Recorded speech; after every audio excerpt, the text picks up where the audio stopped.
अस्सलाम वालेकुम dear students, मैं उम्मीद करता हूँ कि आप खैर वाफियत से होंगे।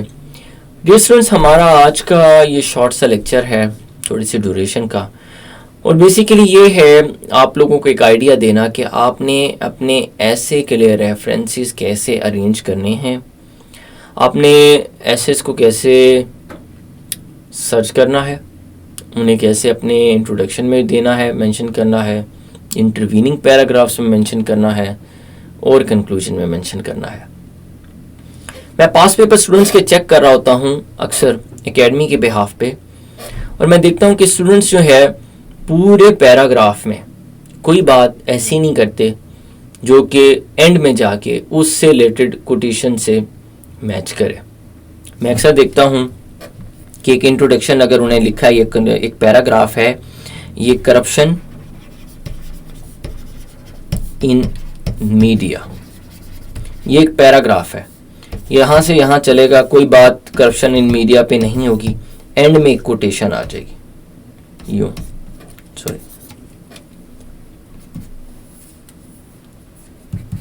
सेड सैमुअल अली, जो भी नाम आप समझना चाहिए। अच्छा, एक तरीका कार ये है। तो मसला ये है कि स्टूडेंट्स सबसे पहले तो ये है कि हमने ये देखना है कि हमने रेफरेंसेस ऐसे के पेपर में देने किस पॉइंट ऑफ व्यू से हैं। अगर रेफरेंस देने से हमारा आर्गुमेंट जस्टिफाई नहीं हो रहा तो ऐसा रेफरेंस देने का हमें कोई फ़ायदा नहीं होगा। ये डियर स्टूडेंट्स याद रखिएगा। अब आप इसको अगर पढ़ें, हाउ टू कोट रेफरेंसेस इन ऐसे पेपर, हमने पहले तो देखना है कि रेफरेंसेस को कोट कैसे करना है। उसके बाद हम उसकी मुख्तलिफ रिसोर्सेज की तरफ जाएंगे कि कौन कौन सी रिसोर्सेज हैं जिनको हम डिग आउट कर सकते हैं। References can be quoted in intervening paragraphs. सबसे पहली बात यह कि रेफरेंसेस हम चाहें तो ये इंट्रो है, उसके बाद P1 ये कहता है ये पैरा 1 हो गया इंट्रोडक्शन, उसके बाद एक ये पैरा, दूसरा, तीसरा कंक्लूजन। ये सारे इंटरवीनिंग पैराग्राफ्स हैं। ठीक है स्टूडेंट्स, तो आप चाहें तो रेफरेंस कोट कर सकते हैं इंटरवीनिंग पैराग्राफ के अंदर, और इंटरवीनिंग पैराग्राफ में किस तरीके से कर सकते हैं वो भी मैं आपके साथ शेयर करूंगा। ठीक है, और आप चाहें तो रेफरेंस कोट कर सकते हैं इंटरवीनिंग पैराग्राफ्स में। Some references can be quoted in introduction और इन कंक्लूजन। आपकी मर्जी, आप चाहें तो इंट्रोडक्शन में दे दें, आपकी मर्जी है तो आप कंक्लूजन में दे दें अगर आपके पास अच्छे रेफरेंसेस हैं। रेफरेंसेस मतलब क्या? रेफरेंसेस ये कि according to the Brookings editorial published on, या Brookings editorial published on 14/11/2022 says, अब उसकी सारी मुद्दा बयान कर दें इधर। ठीक है, इधर आपने ये according to the Brooking publish on फला ये सारी बात बता दें। ये रेफरेंस देने का एक तरीका कार है। ठीक है, ये आप स्टार्ट में भी कर सकते हैं। मैं इनकरेज करता हूं कि पहले आप टॉपिक सेंटेंस दें, उसके बाद आप उससे रिलेटेड जो भी रेफरेंस देना चाहते हैं दे दें। एंड में आप लोगों ने रेफरेंस नहीं देना। ये मेरा एक पर्सनल ओपिनियन है जिसको मैं जिन स्टूडेंट्स को पढ़ाता हूँ मैं उन्हें हमेशा कहता हूँ कि आपने एंड ऑफ द पैराग्राफ के, कई लोग कहते हैं कि हम उसको समराइज कर रहे हैं, मैं कहता हूँ कि यार आप पहले थीसिस स्टेटमेंट लिखो,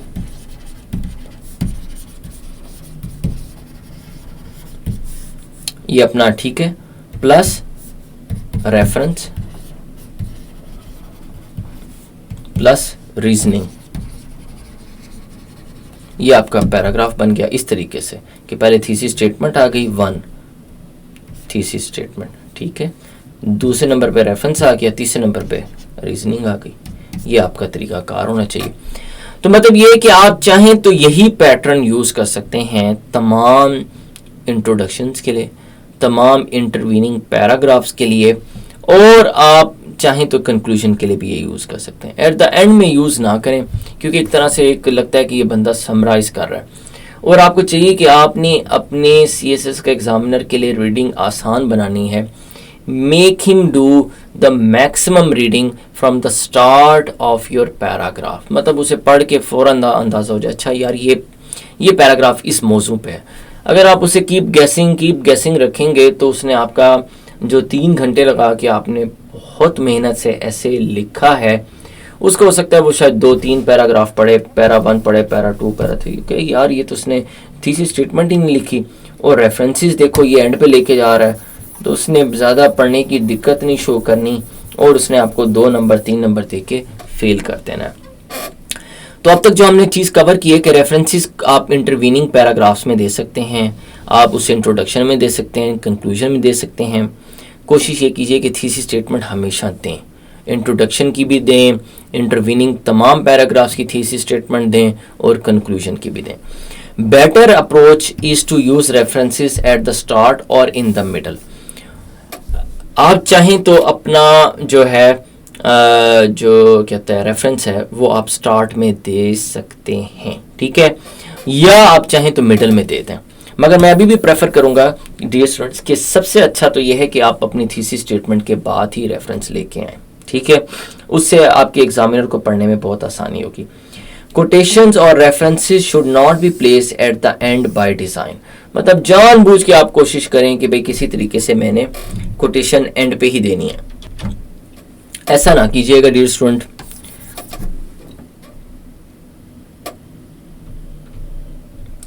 उसके बाद ये कोट करने के रेफरेंसेस कोट करने के कुछ स्टाइल्स हैं। And the clock is ticking, अब ये पहला या दूसरा सेंटेंस नहीं है, ये ना रखिएगा जहन में कि पहला या दूसरा सेंटेंस है, ये कोई भी पैराग्राफ का मिड सेंटेंस हो सकता है, ठीक है। And the clock is ticking, we are in the fight of our lives and we are losing, said Antonio Guterres in his speech at the high level opening of COP27। उसके अलावा ये है, ये भी एक कोटेशन एंटर करने का, reference enter करने का तरीका कार है। Foreign affairs expert Mohammad Mehdi lamented that, अब देखें स्ट्रेस किसका है, फॉरेन अफेयर्स का एक्सपर्ट है मोहम्मद मेहदी, ये आप एक रेफरेंस दे रहे हैं। Lamented that the first phase of the CPEC could not be completed because of ineptness of the previous PTI government. तो बेसिकली आप एक रेफरेंस कोट कर रहे हो, आप बता रहे हो कि मैं I know someone who has an authority to speak on this issue. Dr. Zahid Jalal from a UK-based university regretted that the previous government in Pakistan showed a lack of commitment to the CPEC। तो ठीक है जी, वो CPEC के लिए उसने lack of commitment show की थी PTI ने। उसके बाद है chief justice of the Islamabad high court Athar Minallah urged political leaders during a full court reference last week not to bring their conflicts to the courts and instead strengthen parliament by resolving these issues in a democratic forum। तो basically ये मुख्तलिफ references हैं जो कि आप चाहें तो उसे कहते हैं कोटेशन मार्क्स में दे सकते हैं, रिपोर्टेड स्पीच में दे सकते हैं, या रिपोर्टिंग स्पीच में दे सकते हैं, ये मतलब डायरेक्ट हो या इनडायरेक्ट में आप दे सकते हैं। ये आप चाहें तो स्टार्ट ऑफ द पैराग्राफ या मिडल, प्रेफरेबली मिडल में लेके जाएं इसको हमेशा, ताकि स्टार्ट में आप थीसिस स्टेटमेंट दे दें जो कि पूरा एक क्रक्स दे देती है आपके ऐसे का, ठीक है डियर स्टूडेंट्स। तो ये कोई बहुत ज़्यादा मुश्किल पेचीदा काम नहीं है। उसके अलावा देयर इज़, ये और कोटेशन के तरीक़ेकार हैं। There is an impression that, अगर आप फर्ज करें आपको कोटेशन का नाम, जो सोर्स है जिसका आपने रेफरेंस देना है उसका नाम भूल जाता है, तो आप उसको इस तरह से भी लिख सकते हैं। There is an impression that one candidate is his man और their man and this has created an unnecessary controversy, the source said. या आप कह सकते हैं comma one of the investigation person, investigative one of the spy officer on condition of anonymity said. समझें?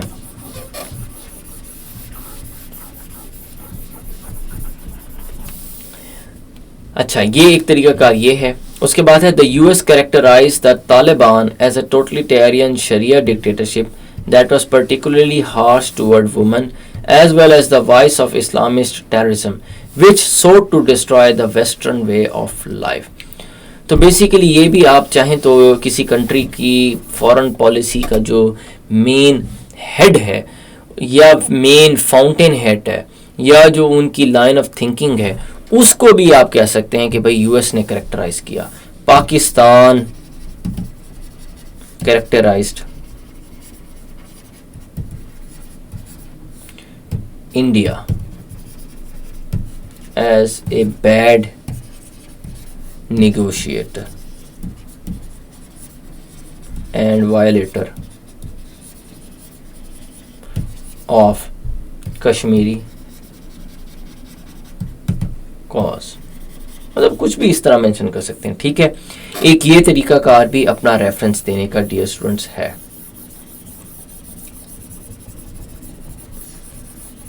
उसके बाद आ जाता है the Taliban troops according to a 2013 study. अभी कौन सी थर्ड स्टडी हुई है आई डोंट नो.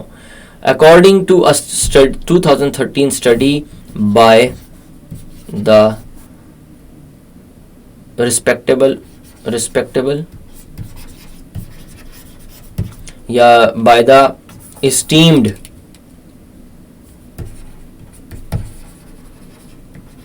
जर्नल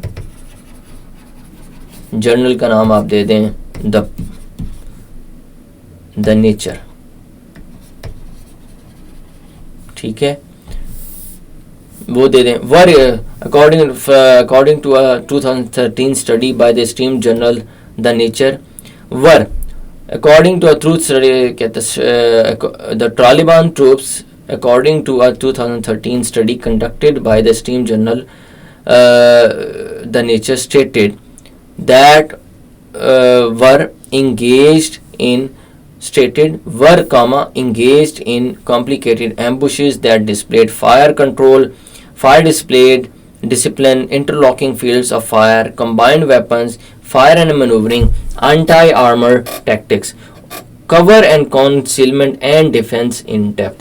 तो बेसिकली आप रेफरेंस ऑफ स्टडी भी दे सकते हैं. ये रेफरेंस देने के कुछ तरीके कार हैं. स्टूडेंट्स, आपने ये देखा होगा कि ये बहुत इजी है कि आप रेफरेंस कोड करना चाहे. आप इस तरह से भी रेफरेंस कोड कर सकते हैं. Mister Oriya Maqbool John Maqbool made a comment which said the glory days of PDM in power are numbered. बस ये गेम खत्म हो गई. ठीक है डियर स्टूडेंट्स, तो कहने का मतलब है कि आप इस तरीके से भी इसकी कमेंट कर सकते हैं. ठीक है, मेड अ कमेंट और उसके आगे विच सेड कोई जगह ख़त्म कर दें, यहाँ से शुरू कर दें. विच सेड ये भी ख़त्म कर दें. मेड अ कमेंट इस तरह कर दें. सेड करेंगे तो वैसे भी कहते हैं इनडायरेक्ट फॉर्म में आ जाएगा. ठीक है, एक इस तरीके से है. तो ये बेसिकली मैंने आपको रेफरेंस एंटर करने के मुख्तलिफ तरीके कार डियर स्टूडेंट्स बताए हैं. ठीक है, और अब आगे चलते हैं डियर स्टूडेंट्स हम एक और कोटेशन करने के स्टाइल की तरफ. सोर्सेज रेफरेंसेस के लिए कौन सी होनी चाहिए? आप सब जानते हैं, मैं भी जानता हूँ. सबसे ज़्यादा इम्पोर्टेंट क्या है कि सोर्सेज को अपने ऐसे में ढालना कैसे है, कितना बिफिटिंग बनाना है. वो मेरा काम नहीं है, वो आप लोगों का काम है कि आपने अपना ऐसे को प्रिपेयर करके, आपने पढ़ी हुई चीज़ें होंगी, आपने पढ़ा हुआ तो बहुत कुछ होगा, आपने उसको अपने ऐसे के लिहाज से फिट इन करना है, और जो कोटेशंस अपीयर हो रही होती हैं वो नॉर्मली किसी ख़ास स्पेसिफिक ऐसे के मुताबिक नहीं होती। न्यूज़पेपर का जो कॉलमनिस्ट है डियर स्टूडेंट्स, उसके पास लेवरेज इतनी ज़्यादा है, वो चाहे तो थीसिस स्टेटमेंट ना लिखे, चाहे तो लिख दे, चाहे तो 2 सेंटेंसेस का पैराग्राफ बना दे। आपके पास ऐसी जो है जो आज़ादी नहीं है। आपने तमाम पैराग्राफ्स को बैलेंस रखना है। ऑलमोस्ट कोशिश करें कि 10-12 लाइनों का हर पैराग्राफ हो, ज़्यादा ना हो, या 8-10 लाइनों का हो, या 7-8 लाइनों का हो। ये ना हो कि 25-25, 30-30 लाइनों का एक पैराग्राफ, उसके बाद जो है 50 लाइनों का पैराग्राफ आ जाए, फिर 2 लाइनों का पैराग्राफ आ जाए। तो ये अपने आपने रिसोर्सेज या रेफरेंसेस को बहुत कंसिडरेशन के साथ आपने इस्तेमाल करना है। सोर्सेज फॉर रेफरेंसेस क्या हैं? न्यूज़पेपर के आर्टिकल्स हैं। आप चाहें तो मलिया लोधी को पढ़ें, रियाजुद्दीन को पढ़ें, खलीक कियानी को पढ़ें, शाहीन सहबाई को पढ़ें, और या मकबूल जान को पढ़ें, आप एम्बेसडर्स को पढ़ें, और मलिया लोधी हो गई, और उसके अलावा उमैर जावेद हो गया जो डॉन में रेगुलरली लिख रहे होते हैं। सारा अलमीडा को ने तो अब खैर लिखना बंद कर दिया, मगर उससे पहले वो बड़ा वोकल था। उसके बाद न्यूज़पेपर आर्टिकल्स के अंदर आपने रेनाउंड राइटर्स को जो है कोट करना जो है तो उसको कर सकते हैं कि उसने अपने एक ओपिनियन में ये चीज़ साइट की, मगर उससे ज़्यादा बेहतर है कि आप कुछ नोटेबल राइटर्स की बुक्स जो हैं, बहुत सारी हैं पाकिस्तान में, अगर आप चाहते हैं रीडिंग्स या मुख्तलिफ कोई अच्छी सईद बुक बैंक है इस्लामाबाद में, कराची का मुझे नहीं अंदाज़ा, क्योंकि मैं तो 2 बड़े शहरों में इस्लामाबाद, पिंडी और लाहौर में रह चुका हूँ, तो यहाँ बड़ी बड़ी जितनी भी शॉप्स हैं वहाँ है, नॉट ओनली बैन की Pakistan a hard country, a crisis state, beyond the crisis state, इस तरह की मुख्तलिफ बुक्स हैं। मगर ये बुक्स ज़्यादा बेहतर ये है कि आप इनकी कोई ना कोई समरी देख लें, और उस समरी में उस बुक का रेफरेंस दे के आप कहें in the book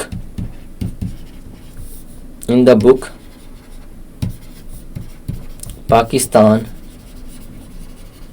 a hard country, the writer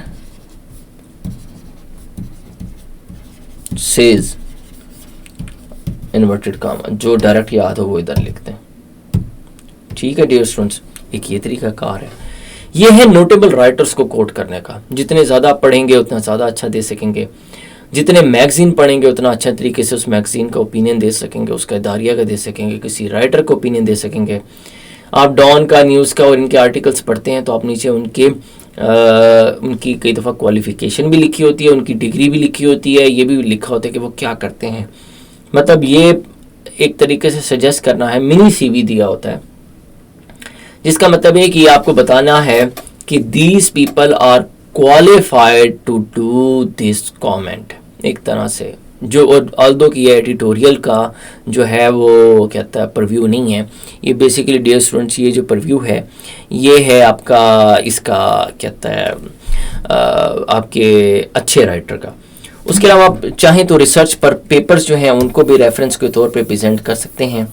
ठीक है, और कहता है रिसर्च पेपर्स किसी के भी हो सकते हैं, IPRI भी है, उसके बाद क्वार्टरली भी है, क्वार्टरली पॉलिटिकॉन, जहांगीर वर्ल्ड टाइम्स का, वर्ल्ड टाइम्स मैगजीन भी है,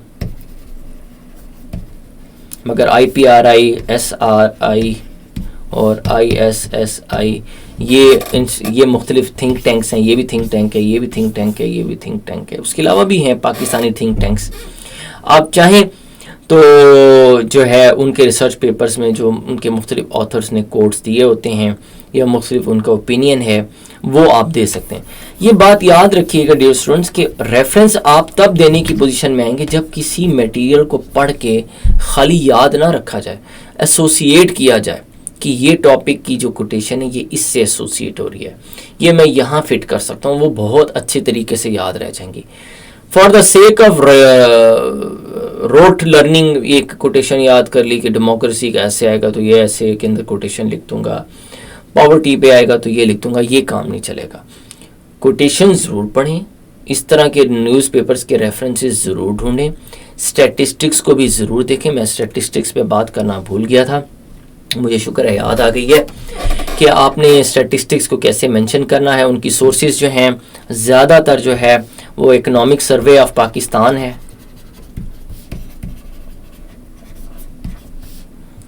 ऑफ पाकिस्तान है। उसके अलावा जो है आपकी स्टेट बैंक की रिपोर्ट्स हैं, SBP रिपोर्ट्स क्वार्टरली, ये इकॉनमी को कवर कर देती है। इकोनॉमिक सर्वे ऑफ पाकिस्तान काफ़ी चीज़ों को कवर कर देता है। उसके बाद Pakistan standard for living PSLM आ जाता है। और स्टैटिस्टिक्स डिवीज़न पे जो स्टैटिस्टिक डिवीज़न जो है उसके अंदर भी बहुत सारे जो हैं आपके नेशनल और इंटरनेशनल लेवल के, आपके नेशनल लेवल का आपका सारा डेटा पड़ा होता है। इंटरनेशनल लेवल के लिए आपको गूगल चाहिए होगा, मगर ज़्यादा पाकिस्तान लेवल पे statistic division, Pakistan labour force और स्टैंडर्ड ऑफ लिविंग मेजरमेंट एक ये है, SBP क्वार्टरली इकोनॉमिक। आप इधर चाहें तो स्टैटिस्टिक्स ले सकते हैं और स्टैटिस्टिक्स को आप कोट कर सकते हैं। परसेंटेज का साइन ये आपने नहीं देना पेपर के अंदर, आपने इसे परसेंट लिखना है, ठीक है। और लिखना चाहें तो टेंस लिख दें, 10%, ये ज़्यादा बेहतर है एज़ कम्पेयर टू 10%। ये नहीं लिखना, ये नहीं लिखना, ये लिखना है, ठीक है। तो आप अपनी स्टैटिस्टिक्स को इस तरीके से मेंशन कर सकते हैं। ये कुछ रिपोर्ट्स, ये स्टैटिस्टिक्स की कुछ मैंने रिसोर्सेज आपको बताई हैं। आप उनको चाहें तो जैसे ही आपने थीसिस, आप चाहें तो थीसिस स्टेटमेंट में भी स्टैटिस्टिक्स शो कर सकते हैं, आपको कोई नहीं रोकेगा। आप थीसिस स्टेटमेंट के अंदर कोई कोटेशन का पार्ट भी एंटर कर सकते हैं, ये सोली आपकी चॉइस है। मगर थीसिस स्टेटमेंट का मतलब ये है कि ये पूरा जिस्ट बता दे पैराग्राफ का। अगर थीसिस स्टेटमेंट ये फंक्शन फुलफिल नहीं कर रही तो चाहे वो स्टैटिस्टिक्स इंक्लूड करे, चाहे वो कोटेशन लेके आए, तो वो बेमानी है। मतलब आप स्टैटिस्टिक्स भी लेके आ सकते हैं, कोटेशन भी थीसिस स्टेटमेंट में एंटर कर सकते हैं, तो आप, ये आपके पर्सनल राइट है, मगर आपको थीसिस स्टेटमेंट देना ज़रूरी है। और उसके बाद आप कोटेशन चाहें तो एंटर कर लें अपने इंटरवीनिंग पैराग्राफ के अंदर, अपने इंट्रोडक्शन के अंदर। उसके बाद आप चाहें तो उसमें ढेर सारी स्टैटिस्टिक्स भी मेंशन कर दें। स्टैटिस्टिक्स की रिसोर्सेज मैं आपको बता चुका हूँ, न्यूज़पेपर्स भी हैं, बुक्स भी हैं, रिसर्च पेपर्स भी हैं, बहुत सारे रिसर्च पेपर्स हैं। वो स्टैटिस्टिक्स को, आज मैं पेपरा रूल्स देख रहा था तो वो बता रहा था कि कितने टेंडर्स जो हैं वो लीगली सही फाइल हुए, कितनों में वायलेशन आई। ये 2008 से लेकर 2013 तक का डेटा मौजूद है, जो हर साल बता रहा है कि ये एज़ पर लॉ बिडिंग हुई है, ये इन वायलेशन हुई है, ये एज़ पर लॉ हुई है, ये इन वायलेशन हुई है, ये इन वायलेशन हुई, ये भी इन वायलेशन हुई। तो websites of renowned think tanks आपने देखने हैं। थिंक टैंक्स में जो आपने ब्रूकिंग्स इंस्टीट्यूट है, अमेरिका का भी देख लें, चाइना का भी देख लें। आप सर्च करें कि रेनाउंड थिंक टैंक्स कौन से हैं, यूके का कौन सा है, जर्मनी का कौन सा है, उनके रेनाउंड न्यूज़पेपर्स कौन से हैं, उनके रेनाउंड नोटेबल पर्सनालिटीज़ कौन हैं, नोबल लॉरेट्स कौन से हैं, ऑर्गेनाइजेशन के हेड्स कौन से हैं। आप यूनिसेफ का भी आप हवाला से सकते हैं, according to UNICEF, according to UNESCO, according to IMF, ठीक है ना। IMF का एक बंदा तो नहीं बोलेगा, IMF एज ए इंस्टीट्यूशन बोलेगा। आप IMF के मुताबिक आप कहेंगे कि पाकिस्तान की GDP ग्रोथ जो है वो 6% होगी। पाकिस्तान का फिस्कल डेफिसिट जो है वो 1.8% होगा, ठीक है। अराउंड 2% लिखते हैं, लेस देन 2%, ठीक है। इस तरह करके मेंशन कर दें। आप वेबसाइट्स भी देख सकते हैं रेनाउंड थिंक टैंक्स की, उनके नाम, हर कंट्री का अलग मुख्तलिफ थिंक टैंक्स होंगे, उनको सर्च करें, उनको डिग आउट करें। मतलब ये सोर्सेज ऑफ रेफरेंसेस आपको न्यूज़पेपर्स इन सोर्सेज से बहुत आसानी से अवेलेबल होंगे। तो डियर स्टूडेंट्स, ये आज का हमारा लेक्चर था। आई होप कि आपने इसको फॉलो किया होगा कि मैंने आपको रेफरेंसेस देने का, स्टैटिस्टिक्स सर्च करने का, कोटेशंस में उनको ढालने का, उन रेफरेंसेस को एंटर करने का या उन कोटेशंस को एंटर करने का तरीकाकार बताया है। और आपको ये भी बताया है कि वो आपको रटी रटाई कोटेशन या रेफरेंस कहीं आपने ज़बरदस्ती फिट नहीं करनी। अगर उसका जो है उसकी रिक्वायरमेंट है, वो सब्जेक्ट के मुताबिक है, तो then introduce it. Thank you very much.